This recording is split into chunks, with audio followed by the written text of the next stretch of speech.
Hey everybody, welcome back to my channel. It's Precious Robins with Precious Pythons, and I am back with another video. Today I'm doing a video covering the pros of owning a ball python. So this is going to be a collaboration video with my friend Dre over at Dwxoticz. He is covering the cons, I am covering the pros. So after you watch this video, make sure you head on over to his channel and catch his video that covers the cons of owning a ball python. I'll link all of his information in the description, including a link to the video. So I'm gonna go ahead and get right into that now, right after the intro.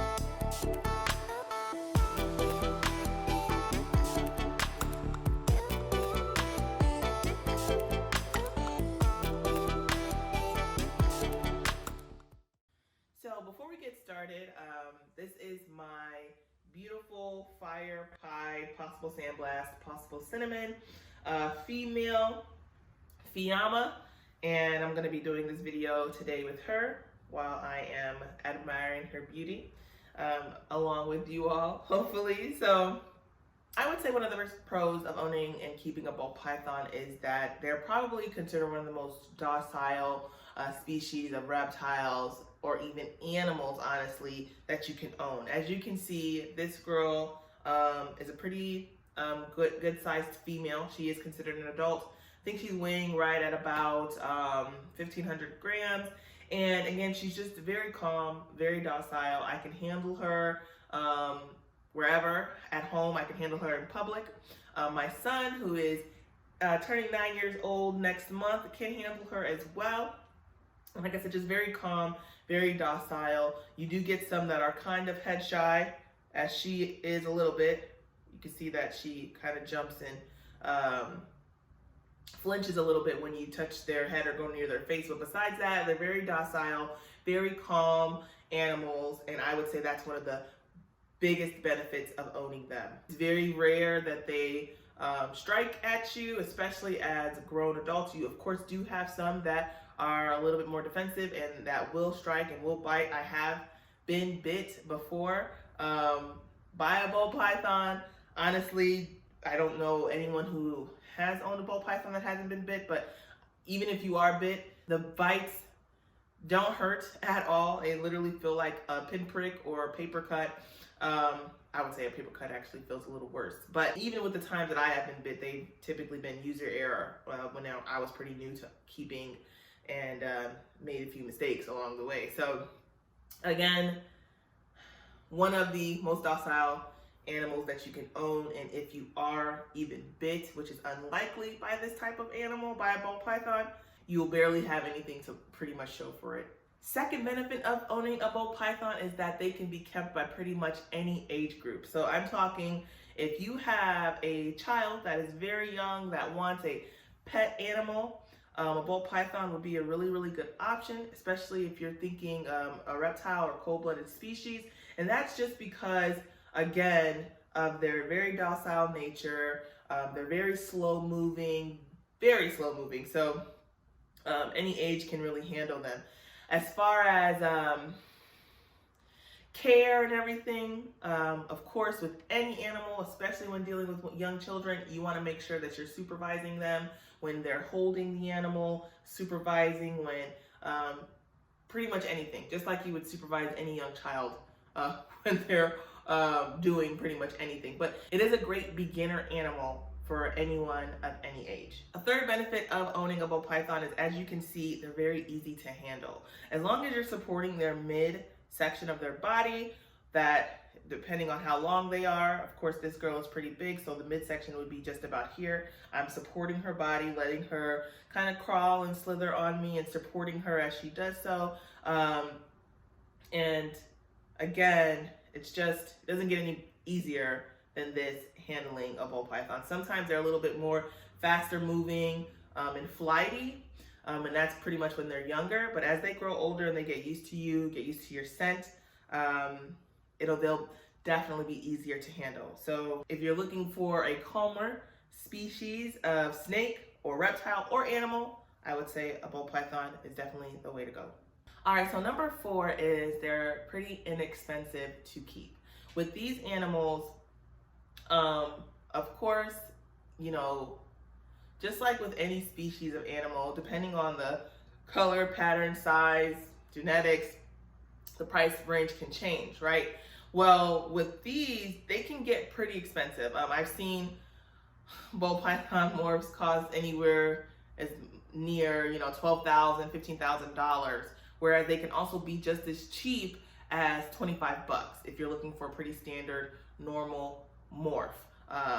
So I would say you could easily find a ball python that costs less than $100, which again is pretty inexpensive for this type of snake.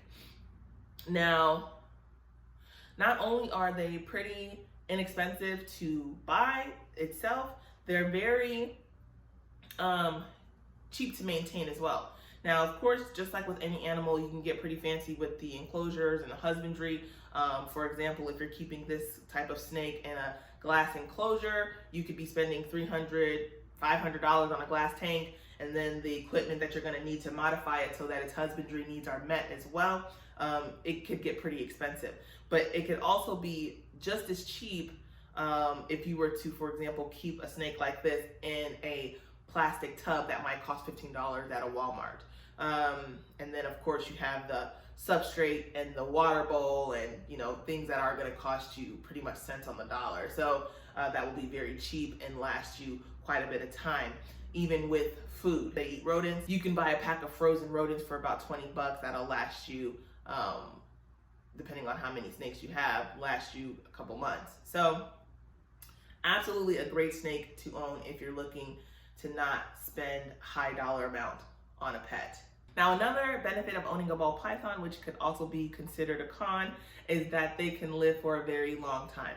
So the longest recorded age of a ball python, I think it's about 40 years.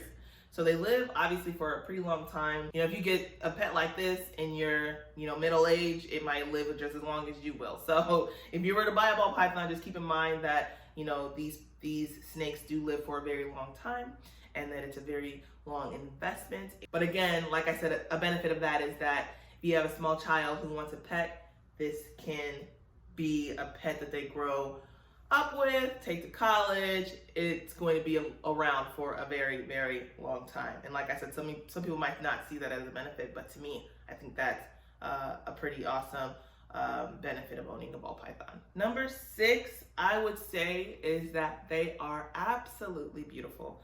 For example, this girl here, Fiamma, she honestly, I would say, doesn't even hit the spectrum of how crazy these morphs can get when it comes to like colors and patterns. You know, don't get me wrong, she is absolutely amazing, absolutely beautiful. She is a piebald, and they're very, very popular in the ball python hobby among keepers and breeders.